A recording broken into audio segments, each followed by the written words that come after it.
বাড়িতে এক বাটি আটা কিংবা ময়দা দিয়ে এবং সেদ্ধ ডিম দিয়ে আপনারা কিন্তু খুব সহজে এইরকমই সহজ নাস্তা বানিয়ে নিতে পারবেন, যেমন মুচমুচে, খেতেও কিন্তু দারুণ সুন্দর। তো বন্ধুরা, আপনি যদি আমার চ্যানেলে প্রথম হয়ে থাকেন, আমার চ্যানেলটিকে অবশ্যই লাইক, শেয়ার ও সাবস্ক্রাইব করে নেওয়ার অনুরোধ রইল।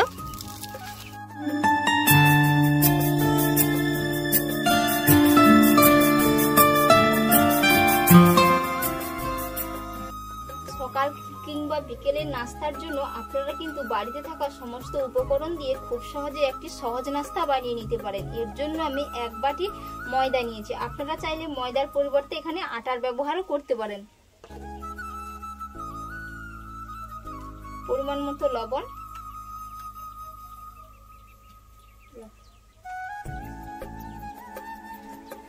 এক চামচ সাদা তেল নিয়েছি ময়ামের জন্য।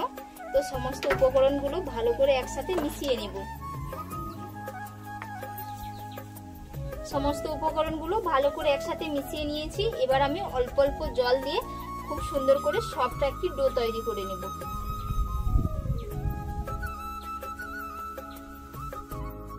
খুব সুন্দর করে একটি সফট ডো তৈরি করে নিয়েছি। দেখে নিশ্চয়ই বুঝতে পেরেছেন ডোটা কেমন হয়েছে।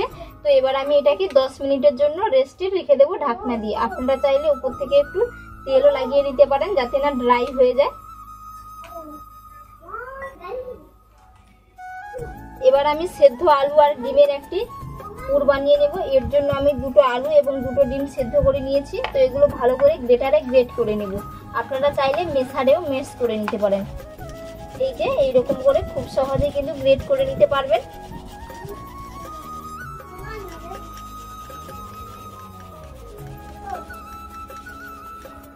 আর বন্ধুরা, পুরো ভিডিওটা দেখতে থাকুন, আশা করি আপনাদের ভালো লাগবে। একেবারেই সহজভাবে কিন্তু আমি বানিয়ে দেখাবো।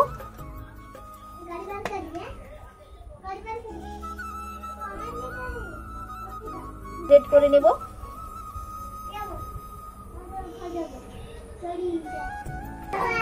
খুব সুন্দর করে গ্রেট করে নিয়েছি। এবার এর মধ্যে আমি কিছু মশলা মিশিয়ে নেব। এবার এর মধ্যে আমি জিরের গুঁড়ো দিয়ে দিচ্ছি,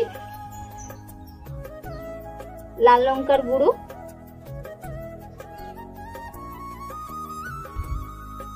ধনের গুঁড়ো,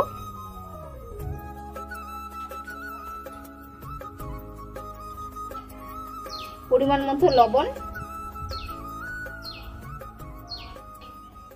অল্প করে একটু লেবুর রস দিয়ে দিচ্ছি। আপনারা লেবুর রসের পরিবর্তে চাট মশলাও ব্যবহার করতে পারেন। লেবুর রস দিলে কিন্তু খেতে দারুণ লাগে। ধনেপাতা কুচি দিয়ে ভালো করে মিশিয়ে নেব। খুব সুন্দর করে মিশিয়ে নিয়েছি। এভাবে কিন্তু আপনারা আলুর পুরটা বানিয়ে নেবেন। আপনারা চাইলে এর মধ্যে কাঁচা লঙ্কা কুচিও অ্যাড করতে পারেন। আর বন্ধুরা, কে কোথা থেকে দেখছেন অবশ্যই কিন্তু আপনারা কমেন্ট বক্সে কমেন্ট করে জানাতে ভুলবেন না। আর যারা আমার চ্যানেলে নতুন বন্ধু, তারা অবশ্যই কিন্তু আমার চ্যানেলটিকে লাইক, সাবস্ক্রাইব করে নেওয়ার অনুরোধ রইল। আলুর পুর রেডি হয়ে গেছে।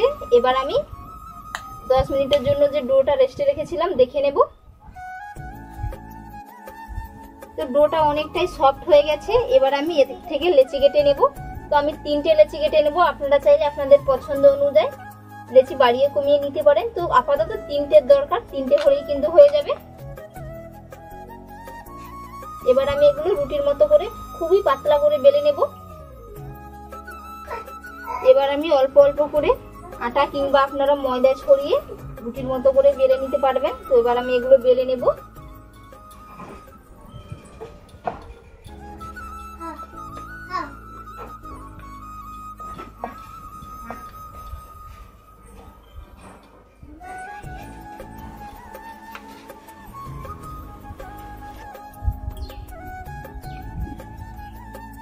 রুটির মতো করে খুব সুন্দর করে বেলে নিয়েছি। আর এর থিকনেসটা কেমন হয়েছে দেখে নিশ্চয়ই আপনারা বুঝতে পেরেছেন কেমন থিকনেস হয়েছে।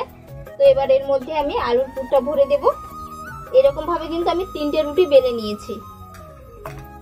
চামচ দিয়েও চারদিক ছড়িয়ে নিতে পারেন কিংবা হাত দিয়েও ছড়িয়ে নিতে পারেন আপনাদের পছন্দ অনুযায়ী।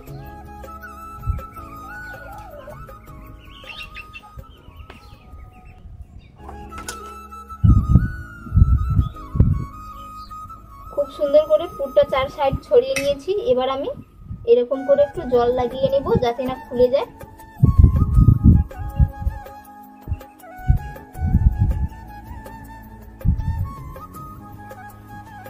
এই যে জল লাগানো হয়ে গেছে। এবার আমি পরের রুটিটা এর উপরে দিয়ে দেব।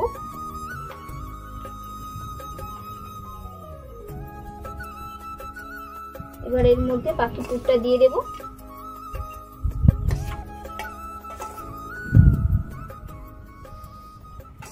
কেটে নিতে হবে, এরকম করে 4 কোনা করে কেটে নেব।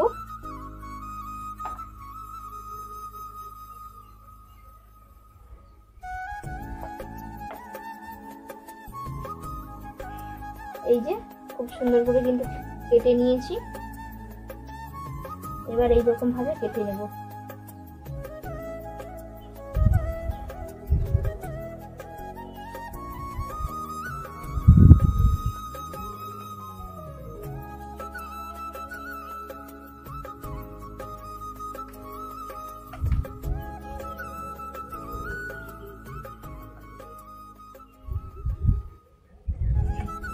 বানানো কিন্তু খুবই সহজ, দেখে নিশ্চয়ই বুঝতে পেরেছেন। এই যে হয়ে গেছে।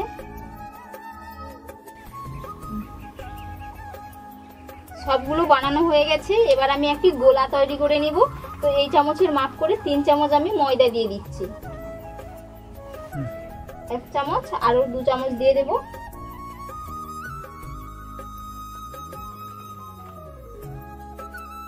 তিন চামচ ময়দা দিয়েছি।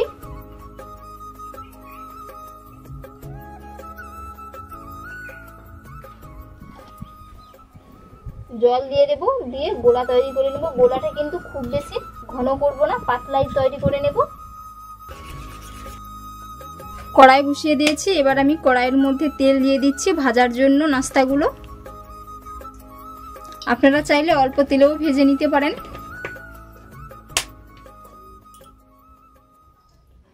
তেল খুব সুন্দর করে গরম হয়ে গেছে। এবার আমি গোলার মধ্যে দিয়ে এগুলো কোট করে নেব। এরকম ভাবে কোট করে নিতে হবে। এই যে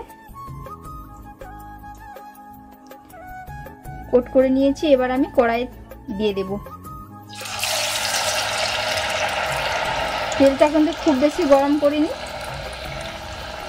এই অবস্থায় চুলার ফ্লেমটাকে একেবারে লোতে রাখতে হবে।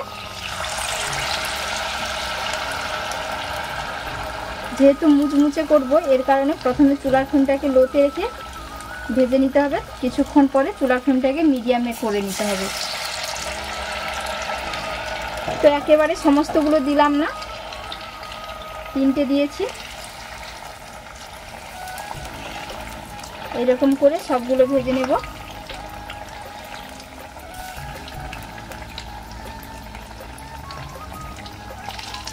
এবার আমি এক পিঠ করে উল্টে নেব। তো আপনারা এই অবস্থায় কিন্তু চুলার ফ্লেমটাকে মিডিয়ামে রাখতে পারেন কিংবা হাইও করে দিতে পারেন।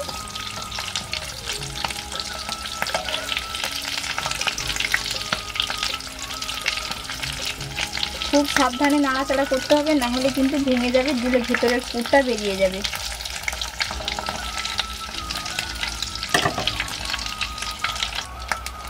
খুব সুন্দর করে লাল লাল করে ভেজে নিয়েছি। তো এবার আমি এগুলো তুলে নেব। কতটা ফুলে গেছে আর খুবই কিন্তু খাস্তা হয়েছে। পরের ব্যাচগুলো ঠিক একই রকম ভাবে ভেজে নেব।